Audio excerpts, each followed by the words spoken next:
కొద్దిసేపటి క్రితమే deputy CM Pawan Kalyan Hyderabad లోని తన నివాసం నుంచి కొండగట్టుకు బయలుదేరారు. ఇదే అంశంపై మరింత సమాచారాన్ని మా ప్రతినిధి శ్రీకాంత్ అందిస్తారు.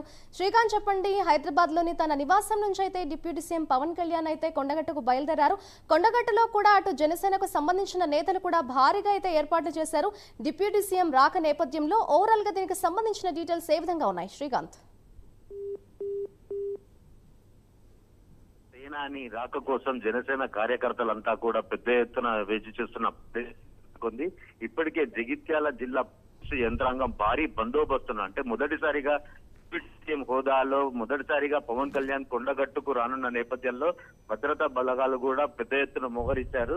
అయితే ఇప్పటికే జనసేన కార్యకర్తలు వివిధ జిల్లాల నుంచి కూడా మహబూబ్ నగర్, నాగర్ కర్నూలు లాంటి మిగతా ఇతర జిల్లాల నుంచి కూడా పెద్ద ఎత్తున అంటే ఆంధ్రప్రదేశ్ ఘన విజయం సాధించిన జనసేనానికి పెద్ద ఎత్తున నీరాజనాలు పలకడానికి జన సైనికులంతా కూడా సిద్ధమవుతున్నారు.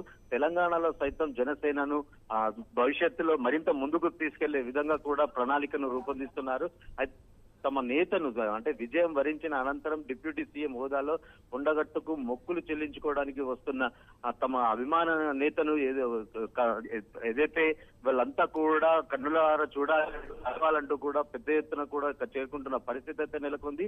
కాసేపటి క్రితమే హైదరాబాద్ లోని తన నివాసం మాదాపూర్ నుండి కూడా పవన్ కళ్యాణ్ బయలుదేరినట్టు మరికొద్దిసేపు అంటే దాదాపు 2 గంటలు 3 గంటల సమయం పడుతుంది. రోడ్డు మార్గాన పవన్ కళ్యాణ్ కొండగట్టుకు చేరుకోనున్నారు. ఇక్కడ ప్రత్యేకంగా మొదటిసారి ఉప ముఖ్యమంత్రి హోదాలో ఆయన ఆలయంలో పూజాధికారులు నిర్వహించిన అనంతరం మళ్ళీ తిరిగి హైదరాబాద్ కు బయలుదేరనున్నారు.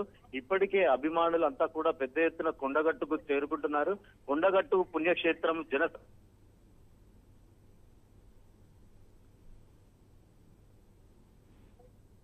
Right, thank you Srikanth.